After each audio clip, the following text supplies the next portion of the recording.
Hello everybody, welcome back to another game of Rory Story Cubes. Today, once again, we're gonna do 3 stories based off of 9 each dice, or dice each time I was meaning to say, but I didn't for some reason. I said something else. No idea what it was exactly, but it wasn't what I wanted either way. Might as well get started, because this intro is not gonna get any better. I'm gonna go grab 9 dice, and once again, of course, once all the dice have been rolled, you can go and take a look at the pictures. As you'll notice, I have a slightly different background. I'm hoping this one, or I guess bottom ground. Hoping this one won't be quite as messy. Let's see, we have 8, 9. Exactly. Alright, now let's put these guys aside and roll these. See what we get. Hope you're doing well in the meantime. I tend to just charge into videos, but I'd like to know how you're doing. So if you're not going to make a story, but you would like to tell me how you're doing, then that's fine too. Alright, here we go. That's the throne. There's this guy either saying something or is he playing tennis? It's like he's ordering something at a bar or something like that. Here is a planet. Could be Saturn, and somebody with a very long shadow with pointy ears, like Batman. And we have a chopper. Medical chopper by looks of things. This person is doing something. I guess it depends on what do you want with this thing. I don't know. It could be doing anything. And this one's burning a piece of paper. Oh, that's kind of... we have... was it this one and that one again last time? I think it was something along those lines. There is that guy, the shadow in the door, and then there's an airplane. Alright, that's pretty cool. Alright, so make sure to pause the video here and take a look at these pictures. Make sure to leave your story in the comments below. I'm going to change my lighting a little bit. Hopefully that'll help. And I shall see what I can make out of these. Hopefully something. Let's see now. Once upon a time, as always, there was a plane.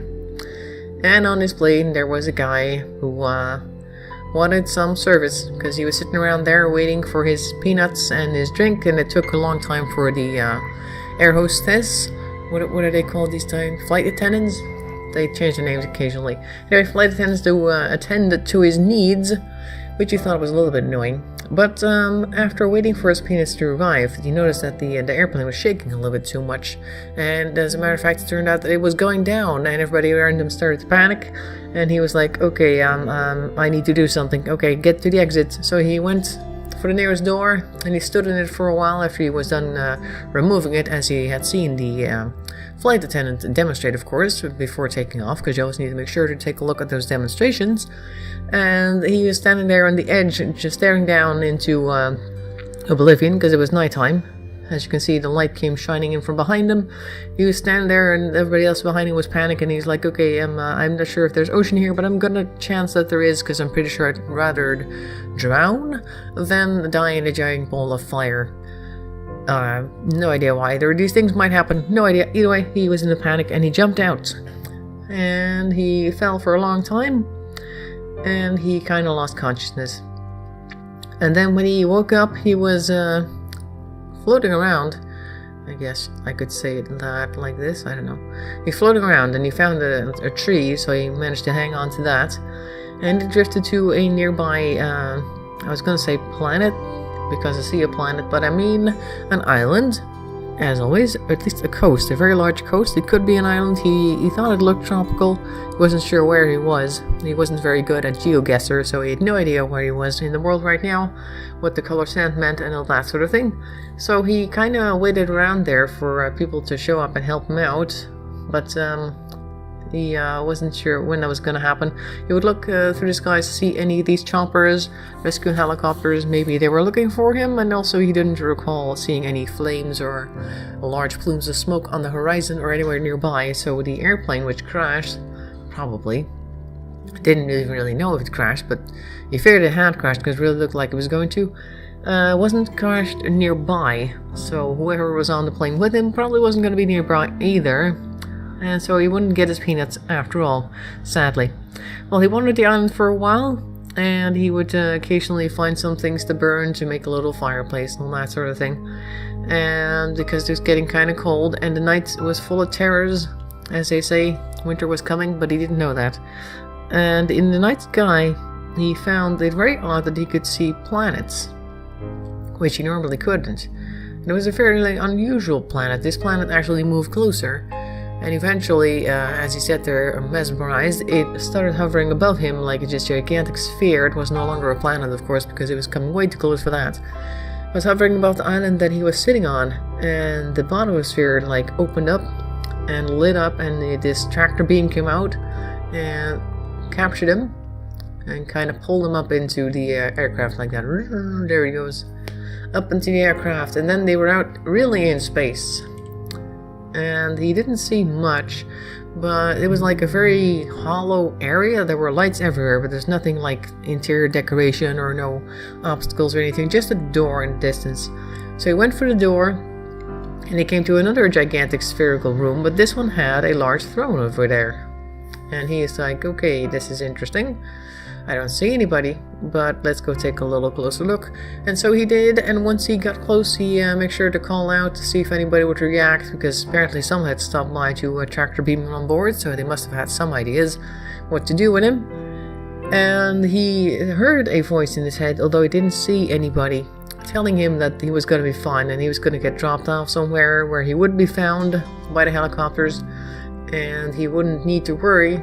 And so it was, because the next thing he knew, he was standing around on a different beach, but this time there were smoke plumes on the horizon. As a matter of fact, they were closer than the horizon. It was like half a block away. There were a whole bunch of trees on fire, etc. And there were people wandering around helplessly, kind of like that first scene in Lost. Like that the plane crashed and like half of it landed on the beach and everybody's kind of confused and weird and the engine's making weird noises and everything's on fire. That's kind of what it looked like. So in other words, the spaceship thing had put him near the wreckage where they knew that there would be helicopters to come and save him and bring him back to his family. And so they did. They brought him back to his family, but he was a changed man. No longer did he want for peanuts on long flights. Instead, he would look for the skies to see if he could find his mysterious alien friends who brought him to the beach that one fateful day. And of course, he thanked his lucky stars. That too. So that was his story. Hope you liked it. I'm gonna put these guys aside. There we go, so we don't get them a second time today. Otherwise, we keep telling the same story over and over again. And kind of we do, in a certain way. But, oops, at least they all start with once upon a time. As all good fairy tales should. Now let's go see the next 9 dice. Are going to be, drumroll please, these guys. This is 4, this is 6, this is 7. I see a poison and a frog, that's a nice combination. 8, 9. There you go. Let's roll these guys and see what we get. Oop. Gotta start you 4. A bindle, is that what it's called? A puzzle piece, I guess a padlock. No, not a padlock, like a key thing, you know what I mean. To enter codes in, and somebody being measured to somebody else, and maybe they're trying to figure out who did it. Next 5. A whip. Well, isn't that just convenient? An octopus and a moon. A bottle. Oh, hey, hello. These two make a nice combination. That's very cool. Alrighty then, make sure to pause the video here once again, as per usual. Take a look at the dice and make a story of your own. I'm going to do the exact same thing right now. Let's see now, what shall we do? I think I'll stick with the alien theme for now. Who knows what we'll get. There were these 2 friends, you see, and they were out backpacking, and they were trying to figure out where they were because the map wasn't very clear, so it was occasionally a bit of a puzzle. But they were having fun. They liked just going out and adventuring without really knowing what tomorrow would bring, etc., as long as they had their food. And they had taken some survival skills, so they knew all the Bear Grylls tricks of trying to find food and grubs in places that you wouldn't normally stick your hand in, and drink things you wouldn't mention when you came back home to talk about your holiday with your family. Either way, so they were doing that, and they're having a lot of fun. Now, one night, they heard an unusual sound. It was kind of a bleep bloop noise, and they weren't sure what it was, so, adventurous as they were, they decided to go and set out and see what it was. And behind another, small piece of forest, they found a solid wall, almost like a monolith, and it had this little keypad on it. I think that's what it's called. And they thought it was pretty fascinating, like maybe they'd stumble across some type of secret military base or something along those lines. So they started pressing numbers, and nothing really happened. Every combination that they tried ended up in like flashing red, as in this is not it, guys, try again. And so they did. They tried about 20-30 times until they heard another sound. The sound of a hatch opening underneath them, and they fell down into the ground, into a chute. And like kind of like the Acme cartoon stuff, like somebody rings your doorbell you don't like, and then you press a button, the chute opens, they fall into something else.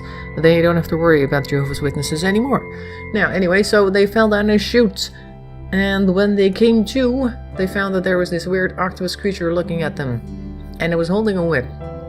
Because this guy knew that they hadn't figured out the code, meaning that they weren't part of the organization, so they would be the new slaves to go and help with muck out the stables for the horses and whatever else they had. So these guys, unfortunately, were sent to work and doing things they also didn't want to talk about when they came back home to show the photos to their mother. But they wouldn't, and did it anyway, because this guy was looking pretty scary. Now, one of them was a biochemist, and he knew that certain combinations of, say, fertilizer and whatever else they came across there could potentially be used as poison. So when the other octopi over there weren't looking, the other octopi, he wasn't an octopus. When the octopi weren't looking, he went and mixed up a batch. And he told his friend, when the guy comes over, give him this glass, like as a refreshment. Pretty sure he'll enjoy that.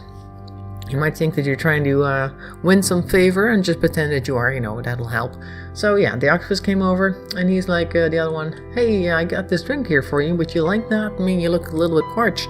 And the octopus is like, blah, blah, blah, blah, blah, thank you very much. So he drinks it, this here right there, drinks it, and he dies, obviously. Because the poison that the other guy mixed wasn't necessarily doing what the guy thought it would, but because the octopus wasn't exactly strong enough to handle what it did do, it keeled over, and he's now dead. And the other guys made sure to take their stuff there and run for it. They managed to find the exit in time, and they ran out of the forest straight past all the stuff they had left at the camp because they didn't need it anymore. And they went back to civilization, and nobody ever spoke of it again other than just showing pictures of a lovely moon and landscapes and showing all the places they had been while they were trying to figure out the puzzle of the map. And that was it. That was their trip for the time being.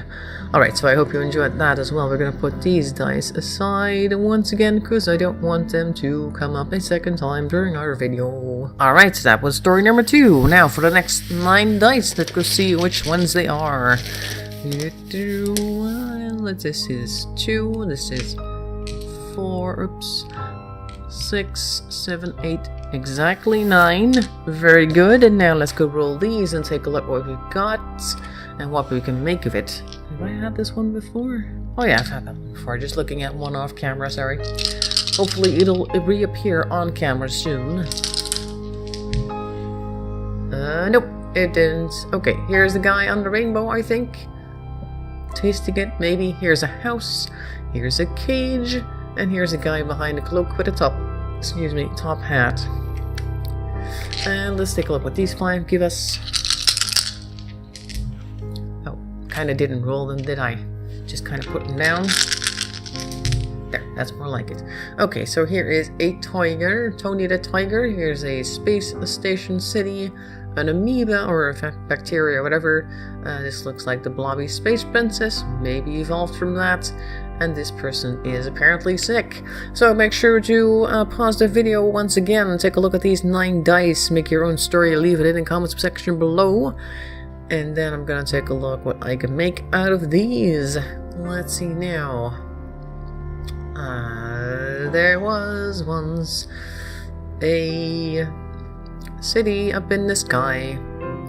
Or rather, well, it could be in the sky, but it was kind of big, so it's kind of in space, the atmosphere, etc., because they need a lot of space, and they wanted to get more sun.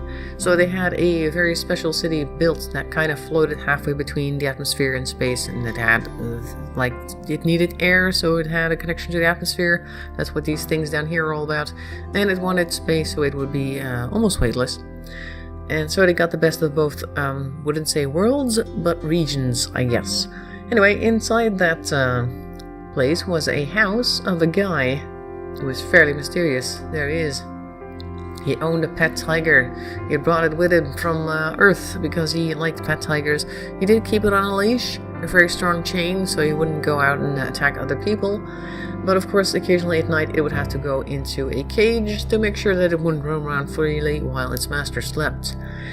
And he would take it out for walks, taking it down the Rainbow Bridge that kind of runs off the side so they can go out and play in the jungle every once in a while. Of course, it's a bit of a long walk all the way down from there, but they like walking long distances, so it was okay in the end. Alright, so that was them. They're walking down there. Now one day, the tiger, while romping around in the forest, caught a little bug. And it wasn't too bad for him because he was like resistant to jungle bugs. But when they came up back to the city, right here, its master got sick. And he got so sick that he had to be taken out to the hospital on one of those stretchers because he couldn't even move. And the tiger had to go back into its cage because as long as the master was indisposed, nobody was able to take care of it because it was dangerous and it would try to eat people who came too close. So they would occasionally throw some raw meat into the cage and then the tiger would be fed. And it would have to do its thing inside the cage because nobody was going to walk it. Anyway, so his master in the hospital in the meantime was not doing too well. He started to like transmogrify and he turned into the giant version of the original thing that had infected the tiger right here. So he became like the first blobby space prince because there was no princess to be heard of, spoken of. He was the first. And since he was the first, people crowned him. As you can see, he's got a crown. And they were like, oh my god, this is the most interesting thing that's ever happened since our town got put up in the atmosphere and partly in space because it's better that way, etc., etc. And I think we should celebrate this by making this our first space royal. So he became part of the royal house. He already had his weird habits, so it was kind of perfect. Like most aristocrats tend to have strange habits. And this one certainly did. So he fit the part quite well. And he reigned this city with, I would say, an iron fist, but his fists were kind of gooey. So with a gooey fist, but he was adamant that things would go the way he wanted them to. And of course his tiger would be like the mascot of town, even though he would occasionally have to sit in his little cage when people came for an audience with the king. And if he didn't like him, he'd let the tiger out, and then they would be not very well off afterwards. So yeah. Anyway, so he was the space princess, no sorry, space king now.